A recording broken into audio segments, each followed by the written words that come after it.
초기의 새 모습은 목동 젊은 음악가 그리고 이름 없는 전사다. 그래서 이제 젊은 음악가지만 정규직이 아닙니다. 계약직입니다. 그래서 잠시 왔다가 또 자기 양치를 갔다가 또 사울이 급하면 또 부르면 잠시 오고 시급받는. 예, 그래서 계약을 할 때 너는 이 궁에서 머물면서 평생 연주해라 이게 아니고요. 보장된 직업이 아닌 거죠. 필요할 때 불러게 통근 연주갑니다. 그래서 지금으로 치면 이제 시간당 계산해서 주는 이게 다윗의 초기 모습입니다. 그런데 이게 공통점이 있다 그랬죠. 16장 11절 아직 말째가 남았는데 양을 지키나이다. 이거 이제 사무엘이 갔을 때고요. 16장 19절 양치는 내 아들 다윗. 그래서 사울이 부를 때고요. 그리고 이제 오늘 본문입니다. 다윗이 사울에게로 왕래하면 여기 이제 통근 음악까지요. 베들레헴에서 그 아비의 양을 칠 때 이제 블레셋을 만나는 겁니다. 그래서 항상 자기 자리로 가 있어요. 다윗은 내 자리가 어딘지를 항상 잊지 않았어요. 우리 자리는 항상 기도의 자리죠. 예배의 자리고 우리는 딴 데 가지 않습니다. 6일 동안 열심히 일하다가 7일 날은 우리 자리에 와 있는 겁니다. 하루 종일 일하다가 이제 잠들기 전에는 또 우리 자리에 와 있는 겁니다. 우리 항상 우리 자리에 우리 자리 다윗은 항상 양. 이게 참 이게 그래서 하나님이 다윗을 볼 때 참 기특하신 거죠. 방황하지 않고 딴 데 두리번거리지 않고 항상 양떼. 이 양도 자기 양도 아닙니다. 아버지가 맡긴 그 양, 항상 그 양. 자, 그래서 이제 오늘 17장에 보면 이제 이름 없는 전사의 이제 내용입니다. 사울과 블레셋 사람이 모여서 엘라 골짜기에 진치고, 근데 엘라 골짜기는 다윗이 있는 유다 남서쪽 골짜기, 베들레헴에서 한 22km 떨어진 곳에 이제 엘라 골짜기에서 이제 진치고 있고, 블레셋 사람의 진에서 싸움을 도두는 자가 이제 옵니다. 이 싸움을 도둔다는 말은 이건 누구냐면 1대1 결투를 위해 준비된 대표자. 그 사람이 왔습니다. 그래서 이제 올 때 이 사람을 데리고 다니는 거죠. 그래가지고 이제 이 사람이 착 앞장서가지고 막 상대방을 모욕을 주고 또 상대방 중에서 제일 잘 싸우는 사람 나오라 그러고 그래서 막 이제 싸움을 도두어서 어떻게 됩니까? 블레셋 사람들은 막 군기가 올라가도록 이제 싸움을 도두는 자가 골리앗입니다. 가드 사람이고 신장은 6규빗 반 한 뼘입니다. 그래서 실제로 계산해 보면 270 정도 됩니다. 한 규빗이 45cm니까 6규빗이면 한 270. 그런 학자들은 요건 좀 과장한 거 한 2m 정도 될 거다. 사울도 키가 컸거든요. 그런데 사울보다도 훨씬 큰 사람이 누구냐면 이 거인, 이 골리앗입니다. 머리에는 노트구를 썼고요. 몸에는 어린 갑을 입었다. 어린 갑. 요게 이제 성경을 읽을 때 우리가 이런 걸 참 조심해야 되는데 실수하기가 쉽습니다. 어리다는 뜻이 아니고 이건 한자입니다. 고기 어자입니다. 리는 바늘, 비늘 린자입니다.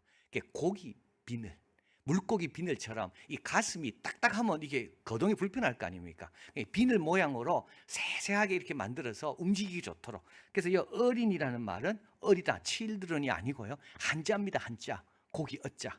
그래서 고기 비늘 같은 그런 것으로 촘촘히 이렇게 앞을 딱 갖다 대는. 그래서 이동할 때, 움직일 때 불편하지 않도록 딱딱하게 통째로 주면 얼마나 힘들겠습니까? 이게 이제 어린 갑입니다.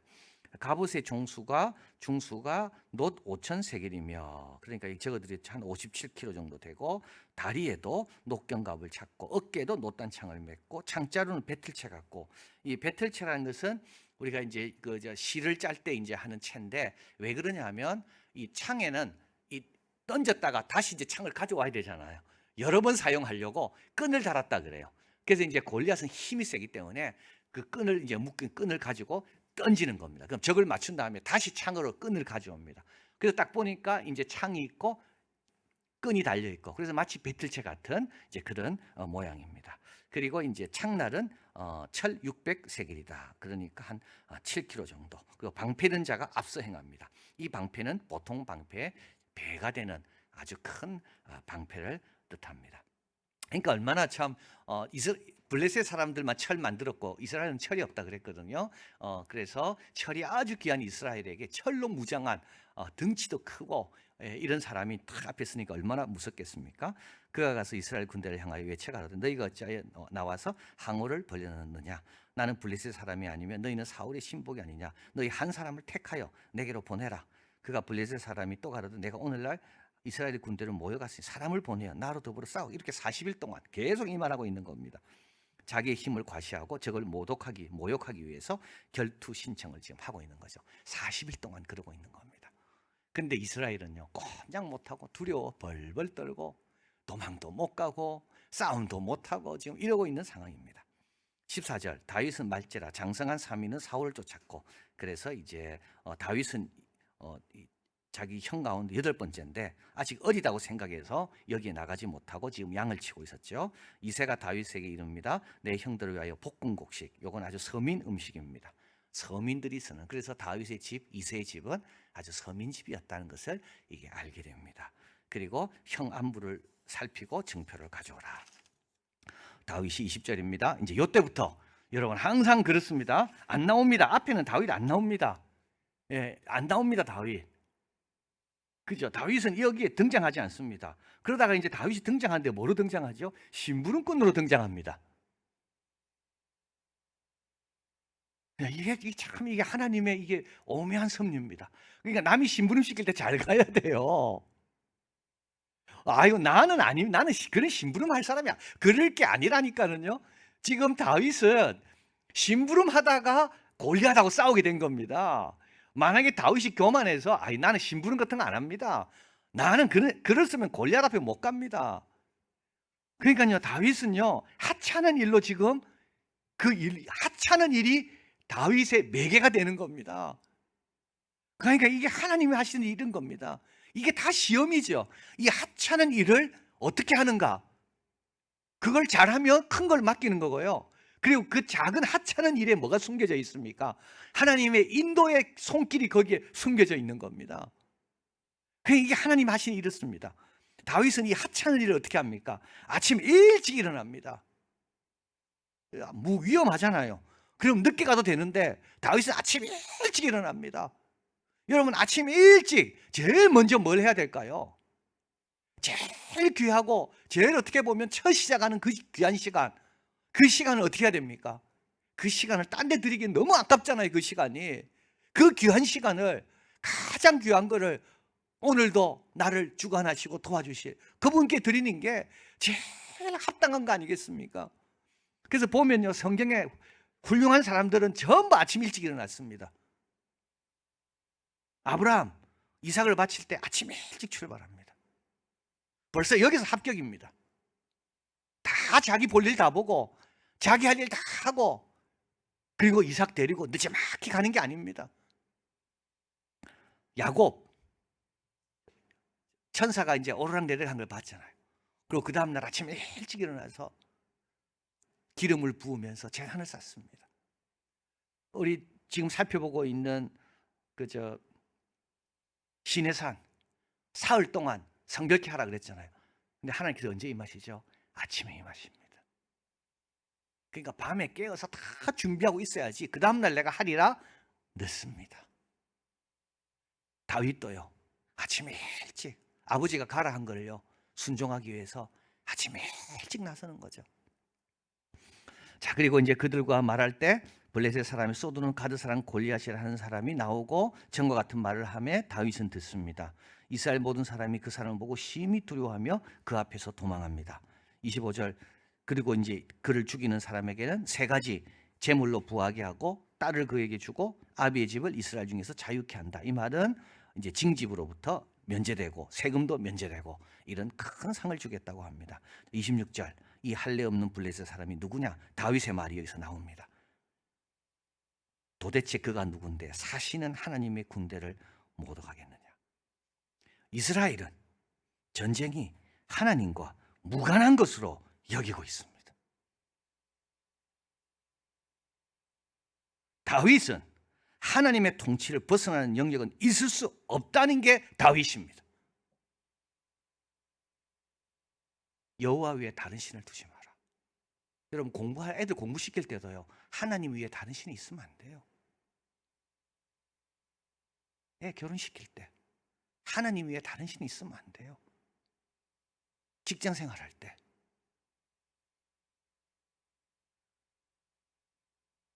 여러분 교회에서만 찬양하고 기도하고 이렇게 모여 있을 때 그것도 중요합니다. 그리고 밖에 나가면요, 하나님과 다 무관하게 살아. 이게 바로 지금 이 백성들입니다. 다윗은 안 그렇습니다. 다윗은 이 전쟁도 누구의 영역입니까? 하나님의 영역입니다. 근데 그게 하나님의 영역이라고 인정하는 사람은 누구밖에 없다고요, 지금? 다윗밖에 없는 거예요.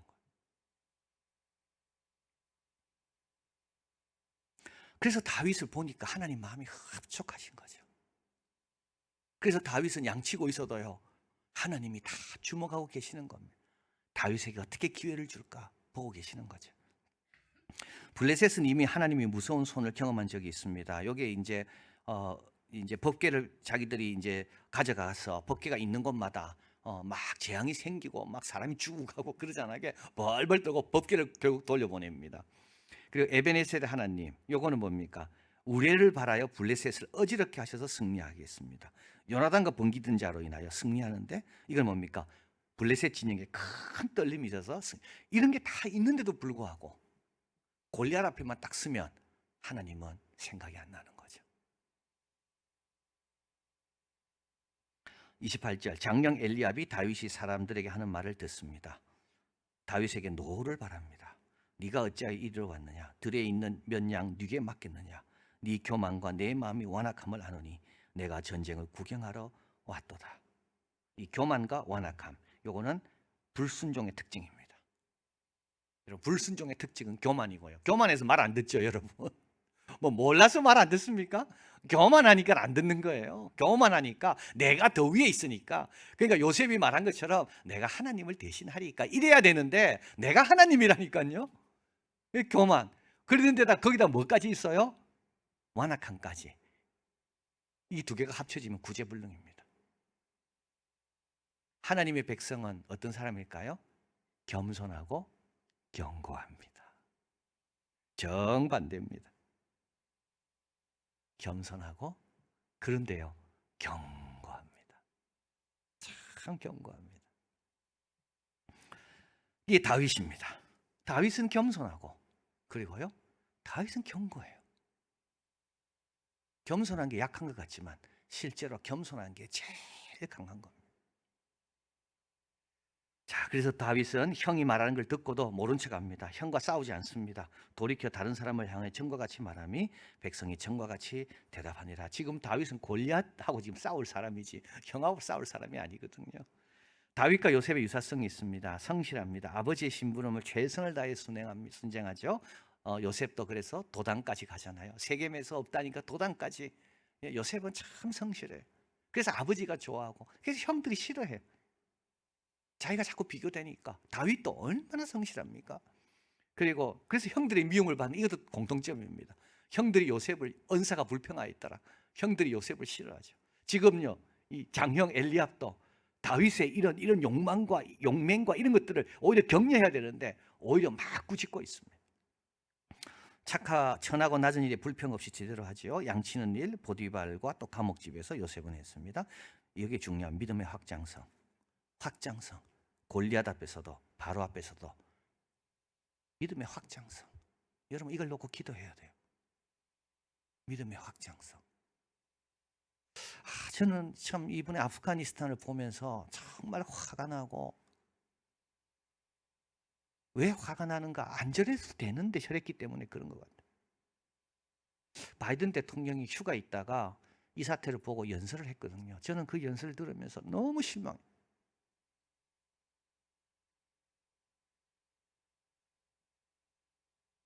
차라리 그 미 국무부 대변인이 인터뷰를 하면서 기자회견을 하면서 한 아프가니스탄 여성이 울면서 마스크는 아프리칸 국기 마스크를 하면서 나는 아프가니스탄 사람인데 이런 사태가 된 울면서 이야기했거든요. 이때 그 대변인이 어떻게 말하는가 하면요. 우리 모두 힘들고 너무 미안하고 최선을 다하고 너 아프간 너무 훌륭한 나라고 그렇게 그런 위로를 바이든이 해야 되는데 내 결정에는 후회가 없고 5년 뒤 10년 뒤도 달라질 건 없을 것이고 가니 대통령이 문제가 있고 아프가니스탄 군인들이 문제가 있고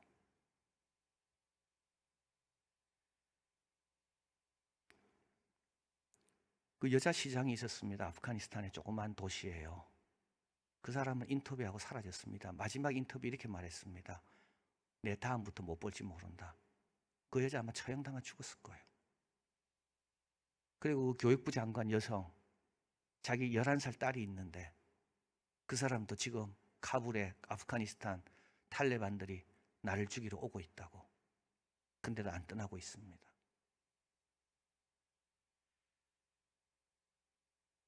참 저는 그걸 볼 때 너무 화가 나고, 안 그럴 수도 있는데, 물론 미군은 철수해야 되지만 꼭 이런 방법으로 이렇게 엉망으로 만들어 놓고 철수해야 되는가? 여러분, 우리 믿음의 확장성, 참 저는 그걸 보면서 우리도 너무 하나님을 작게 생각하고 그냥 도망칠 것만 생각하고 피할 것만 생각하고, 우리 하나님이 이런 우리를 보면서 화나시진 않으실 건지, 여러분 확장성 꼭 키워가시길 바랍니다. 그래서 요셉은 확장성 아닙니까? 그죠? 그 요셉의 가지가 담장을 넘었다고요. 우리도 우리의 믿음의 영역을 자꾸 확장시켜 나가야 됩니다. 자꾸 좁혀가면 안 됩니다. 자꾸 확장시켜 나가야 됩니다. 그게 하나님 나라 임하도록 기도하는 주기도문의 내용 아닙니까? 우리 자녀들이 사방으로 흩어져서 그 구석구석마다 하나님의 뜻이 땅에서도 이루어지도록 그런 복된 삶을, 그게 믿음의 확장성이거든요. 그걸 놓고 기도해야 되고, 그리고 우리도 자꾸 줄어들면 안 됩니다. 자꾸 확장성. 자, 그리고 갑자기 찾아오는 기회입니다. 그죠? 갑자기 찾아옵니다. 근데 기회가 잘 다윗도 그렇고 요셉도 잘 준비되어 있죠. 왜? 제대로 살았으니까는요.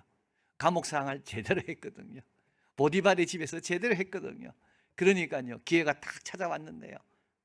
기회가 갑자기 찾아왔는데 잘 감당하는 겁니다. 에베소 6장 10절 13절, 보디발은 골리앗은 이런 것으로 막 엄청난 것으로 다 무장했지만 우리는 뭐로 무장해야 됩니까? 정말로 너희가 주 안에서와 그 힘의 능력으로 강건해지고 마귀의 계기를 능히 대적하기 위하여 하나님의 전신갑주를 입으라. 우리의 씨름은 혈과 육에 대한 것이 아니요 정사와 권세와 이 어둠의 세상 주관자들과 하늘에 있는 악한 영들에 대함이라. 그러므로 하나님의 전신갑주를 취하라. 이는 악한 날입니다. 우리가 능히 대적하고 모든 일을 행한 후에 우리는 승리한다. 서기 위해서 그렇습니다. 진리로 허리띠를 띠고 의의 방패를 붙이고 평안의 복음에 신을 신고 믿음의 방패를 가지고 구원의 투구, 성령의 검 말씀, 그리고 이 모든 것에 스며들어가 있는 것이 있는데 그것은 바로 기도입니다. 자, 그래서 여러분, 살아계신 하나님을 인정하는 사람은 다윗밖에 없었다는 것을 우리가 오늘 배우면서 나는 그러지 않으리라. 나는 어디든지 우리 하나님의 역사와 통치는 미친다. 하나님의 전신갑주를 가지고 나가는, 승리하는 우리가 되길 바랍니다.